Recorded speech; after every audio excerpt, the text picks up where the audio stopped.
Hey, welcome back. Today we're going to walk through something that can save you thousands of dollars and a lot of unnecessary stress before you ever invest in your first property.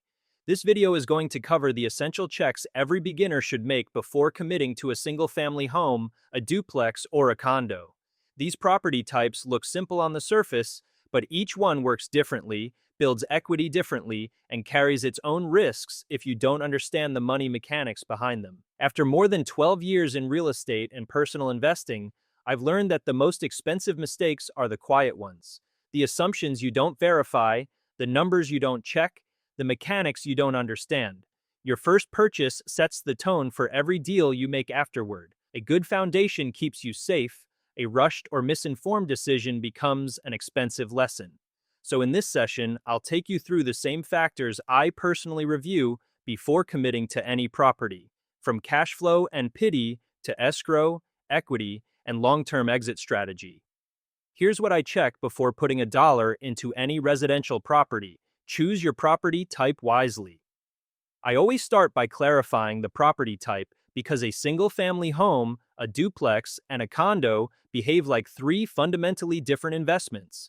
Even though they all fall under residential real estate, the way they generate cash flow, appreciate in value, and absorb risk isn't the same. A single-family home usually offers cleaner resale potential because it appeals to everyday buyers, not just investors. Families looking for their primary residence create consistent demand, and that demand stabilizes prices even during market downturns. A duplex often produces stronger monthly income because you're collecting rent from two units, which gives you more cushion when one tenant moves out. That built-in diversification within a single property can protect your cash flow in ways a single-family home cannot. A condo can be affordable for beginners, especially in urban markets where single-family homes are priced out of reach, but the association fees can cut into your monthly returns if you aren't careful. Most investors analyze these differences by reviewing comparable sales, rental data, and homeowner association documents. Single-family homes tend to appreciate steadily in established neighborhoods, especially those with strong school districts and low crime rates. Duplexes can generate higher rent-to-price ratios depending on your region, particularly in college towns or areas with strong rental demand. Condos often come with shared amenities, maintenance responsibilities, and rules that you need to verify before committing. Some associations restrict rentals entirely, which can kill your investment strategy if you're planning to lease the unit. According to most real estate reports, appreciation differences between these property types vary by market. Sometimes single-family homes lead, sometimes multifamily properties do, so the point is to choose based on your goals, not trends. When you understand the true behavior of each property type, your decision becomes intentional instead of emotional. You're not guessing what might work, you're selecting what fits your timeline, your tolerance for management, and your capital structure. Some investors prefer the simplicity of a single-family home, others want the income stability of a duplex. Still others appreciate the lower entry cost of a condo. There's no universal right answer, but there is a right answer for your situation. Now that you've narrowed your category, the next step is understanding how you actually build value inside it. Understand equity from day one. Equity is one of the simplest concepts in real estate, but most beginners don't track it closely enough.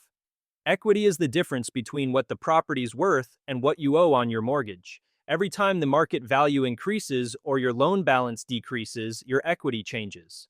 I always look at equity as a quiet savings engine. It grows slowly, month after month, almost in the background. But over years, that slow accumulation becomes one of your most powerful wealth-building tools. Most investors verify equity using recent comparable sales, lender amortization schedules, and public tax assessments. Comparable sales give you a realistic estimate of current market value.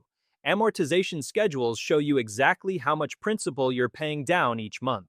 Tax assessments, while sometimes lagging behind market conditions, provide a baseline for valuation. Equity growth depends on your region, your market cycle, and how aggressively you pay down your mortgage.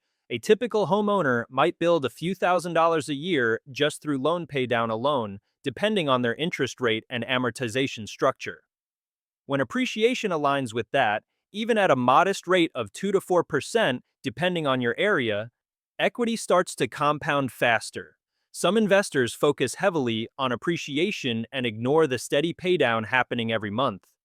Others focus only on paydown and forget that market appreciation can double or triple their equity gains in strong markets. The smartest approach is to track both. Learning to check your projected equity from day one keeps you grounded. It reminds you that real estate rewards patience, not speed. And with equity understood, you're ready to talk about the factor that affects your monthly experience the most: cash flow. Focus on real cash flow. Cash flow is simply the money left after you collect rent and pay your mortgage. But here's the thing most people skip: your mortgage payment includes more than just the loan itself. It usually includes PITI, principal, interest, taxes, and insurance. If you overlook even one part of this, your cash flow numbers fall apart. I've seen investors celebrate rental income without accounting for property taxes, only to realize months later that their so-called profit was actually a loss. Most investors run cash flow estimates using rental market research, lender payment calculators, and county tax records. Rental market research tells you what tenants are actually paying in your area, not what you hope they'll pay. Lender payment calculators break down your PITI so you see the full monthly obligation. County tax records reveal the exact amount you'll owe annually, which you then divide by 12 to get your monthly escrow contribution. According to many property management firms, a realistic positive cash flow target is modest, sometimes even as low as $50 to a couple $100 a month, depending on the region and the property type. It doesn't sound like much, but consistent positive flow is what keeps you stable through vacancies or repairs. Cash flow is what you feel every month. Equity is what you build every year. Together, they determine your real return. Some beginners chase high cash flow and ignore equity. Others chase appreciation and accept negative cash flow, hoping the property value will bail them out. The strongest investments deliver both, even if the numbers are modest. When you verify both, you stop chasing hypothetical gains and start managing actual performance. Now let's break down the mortgage portion so you know exactly what you're paying. Know your PITI breakdown. Your mortgage payment typically includes 4 components: principal, interest, taxes, and insurance. I always review each one because they move differently over time. Principal is the amount that goes toward paying down your loan balance. This increases slightly each month in a standard amortization schedule. Interest is the cost of borrowing, and it decreases as your principal balance drops. Property taxes vary based on county assessments and local millage rates. Insurance shifts depending on coverage, location, and risk factors like flood zones or hurricane exposure. Investors usually verify PITI by reviewing lender estimates, insurance quotes, and county tax data. Lender estimates are provided during the pre-approval process and give you a clear breakdown of each component. Insurance quotes come from carriers and depend on factors like property age, construction type, and location risk. County tax data is public and available online in most regions. For many properties, taxes alone can represent 20 to 30% of the monthly payment, depending on region. In high-tax states, this percentage can be even higher. Insurance premiums can rise annually, especially in storm-prone or high-risk areas. Some coastal properties have seen insurance costs double in recent years due to climate-related claims. When you understand how each piece affects your monthly total, you're no longer guessing, you're planning. You know exactly where your money's going. You can anticipate changes like a tax reassessment or an insurance rate hike. PITI gives you honesty, and honesty is essential when you're dealing with real numbers, not theoretical returns. With PITI understood, the next step is knowing how to buy correctly. Factor in buy low, sell high reality. Buy low, sell high is a simple idea, but in real estate, it comes with real costs most beginners underestimate. Even if you buy below market value, you have to account for closing costs, repairs, property taxes, and holding expenses when you eventually sell. Your profit is never just the difference between your purchase price and your sale price. It's the difference after subtracting everything in between. Closing costs on the buy side can include appraisal fees, inspection fees, title insurance, recording fees, and lender charges. On the sell side, you have agent commissions, transfer taxes, prorated property taxes, and sometimes repair credits negotiated during the transaction. Most investors check these margins using local price history, inspection reports, and rough repair estimates. Local price history shows you whether your target purchase price is actually below market or just average. Inspection reports reveal hidden issues that could cost thousands to repair. Rough repair estimates help you budget for necessary improvements before you can rent or resell. Typical transaction costs can eat up around 8 to 10% of your sale price depending on your region and broker. That means you need a meaningful difference between your buy price and your projected value before calling it a good deal. This isn't pessimism, it's math. I always calculate my break-even point before I buy. That's the sale price I would need to cover all costs and walk away with my original investment intact. Anything above that is profit. Anything below is a loss. Strong buying discipline protects your long-term equity, and part of that discipline is understanding the biggest single expense when selling. Realtor commissions account for realtor fees. When you sell a property through an agent, the commission is often around 6%. This fee is usually split between the buyer's agent and the seller's agent, but it comes out of your side. If you overlook this, you can misjudge your profit by thousands. On a $300,000 sale, 6% equals $18,000. That's a significant chunk of your equity. Investors usually verify commission structures by reviewing listing agreements and comparing brokerage practices in the area. Some brokers charge flat fees, others negotiate lower percentages for repeat clients. In many markets, even if the percentage changes slightly, the total cost remains one of the largest line items in a sale. According to most real estate transaction reports, agent commissions continue to be one of the primary expenses sellers must prepare for. Recent industry changes have introduced more negotiation flexibility, but the baseline expectation remains in that range. When you factor in realtor fees early, you get a more accurate picture of your potential return on investment. Not the dream number, but the real number. Some investors try to sell properties themselves to avoid the commission, but that requires time, skill, and market knowledge most beginners don't have. The trade-off is worth considering, but for most people, paying a professional to handle the transaction is the smarter move, and that matters when you're choosing your financing. Understand mortgage versus down payment. Your down payment directly affects your loan size, your monthly payment, and your starting equity.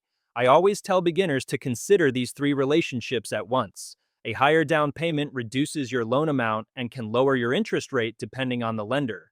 It also means you start with more equity from day one, which gives you more cushion if the market dips. A smaller down payment keeps more cash in your pocket but increases your monthly obligations. It also means you might pay private mortgage insurance if you're putting down less than 20% on a conventional loan. Investors verify these numbers using lender estimates, amortization charts, and rate comparison tools. Lender estimates show you exactly how different down payment amounts affect your monthly payment and total interest paid over the life of the loan. Amortization charts reveal how much principal versus interest you're paying in each period. Rate comparison tools let you see how your down payment percentage influences the interest rate you're offered. Depending on your region and credit profile, many lenders require anywhere from 3% down to 20% down for owner-occupied properties. Investment properties often require higher down payments, sometimes 25% or more. The more you put in upfront, the more equity you start with. But that doesn't automatically make it the right move. It depends on your goals, your safety buffer, and your investing timeline. Some investors prefer to put down the minimum so they can spread their capital across multiple properties. Others prefer to put down more so they can lock in lower payments and reduce risk. Understanding the interplay between down payment and mortgage structure gives you control. And once you understand your lender's perspective, you can see why they build certain requirements into the loan. Know why banks protect themselves. Banks require insurance and escrowed property taxes for one simple reason: risk management. They're putting up most of the money, so they want to make sure the property is protected and the taxes are paid on time. If your property burns down and you don't have insurance, the bank loses its collateral. If you don't pay your property taxes, the county can place a lien that supersedes the mortgage. Escrow accounts are designed to collect a portion of your property taxes and insurance premiums every month, holding those funds until they're due. Investors verify escrow requirements with lender disclosures and by reviewing county-level tax schedules. Lender disclosures outline exactly how much will be held in escrow and when payments will be made.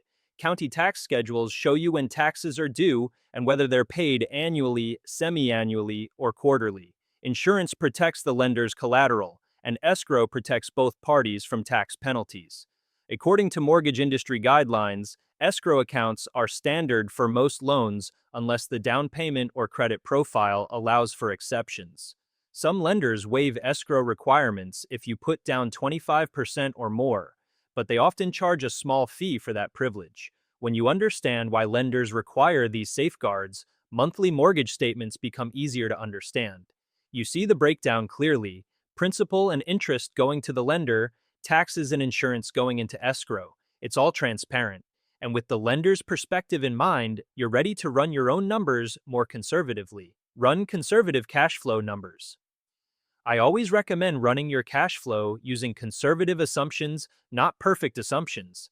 That means planning for occasional vacancies, routine repairs, and surprise expenses. If it's a condo, you add HOA fees. If it's a duplex, you consider shared space maintenance. If it's a single-family home, you prepare for full responsibility for the roof, landscaping, and major systems. Real estate is never perfect. Tenants move out, appliances break, roofs leak. The question isn't whether these things will happen, it's when. Most investors verify these assumptions using property management data, recent repair estimates, and local rental market averages. Property management data shows typical vacancy rates in your area.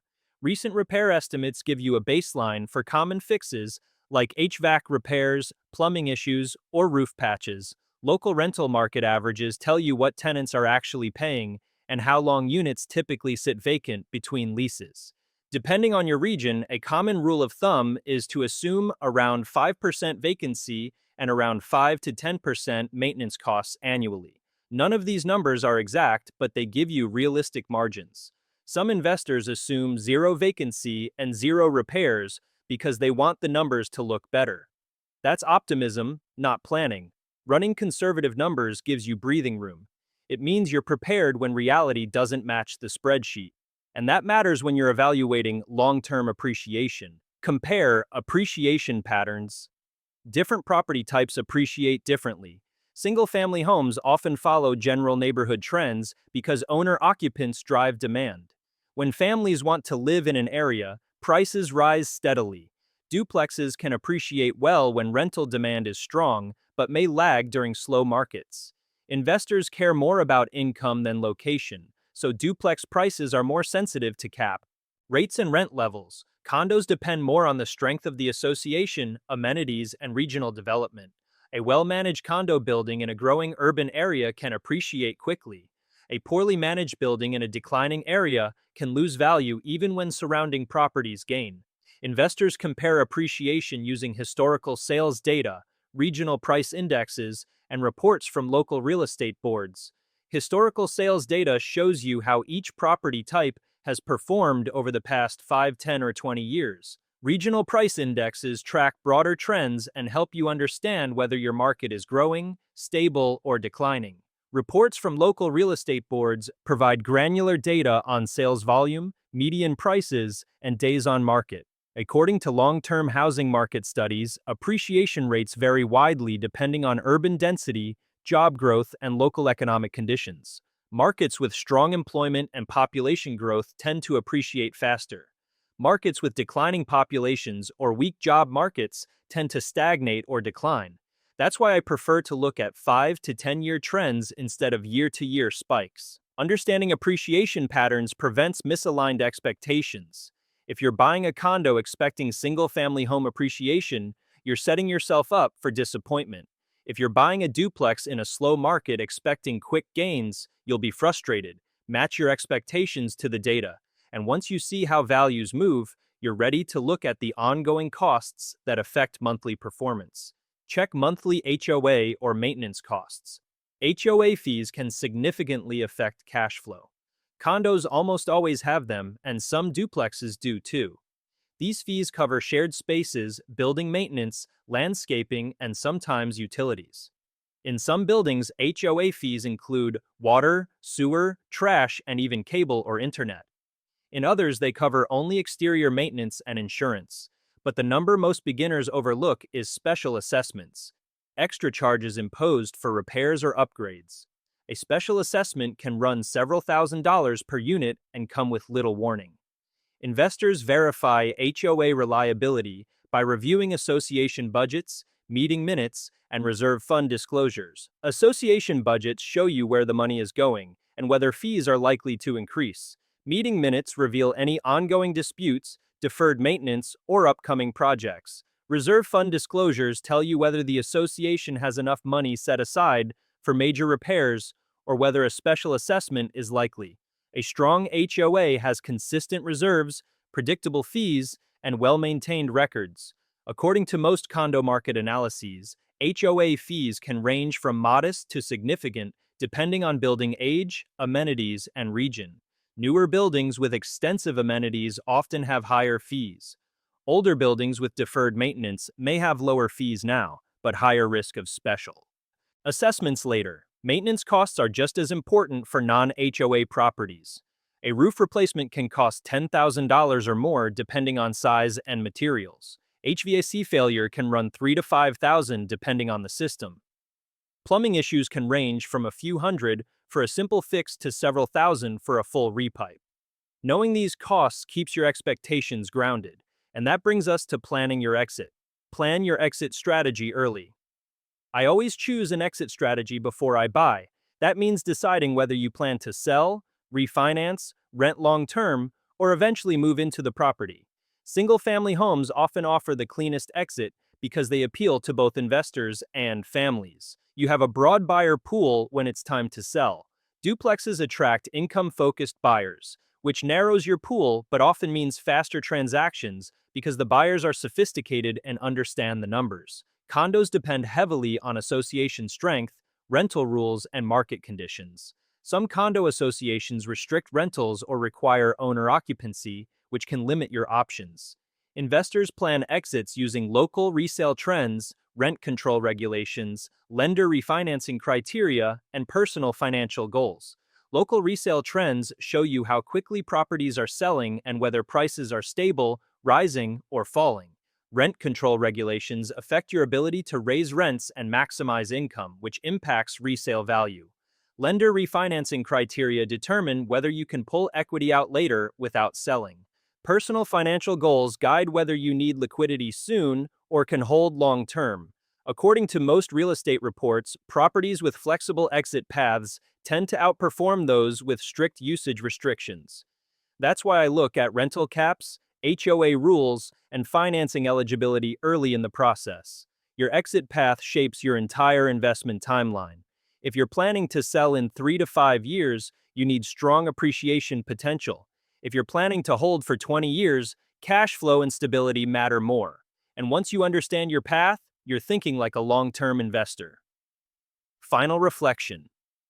Good investors think in systems. Every figure, cash flow, equity, pity, appreciation, HOA fees, tells one piece of a longer story. When you slow down and verify each layer, real estate becomes measurable instead of mysterious. You stop relying on hope and start relying on data.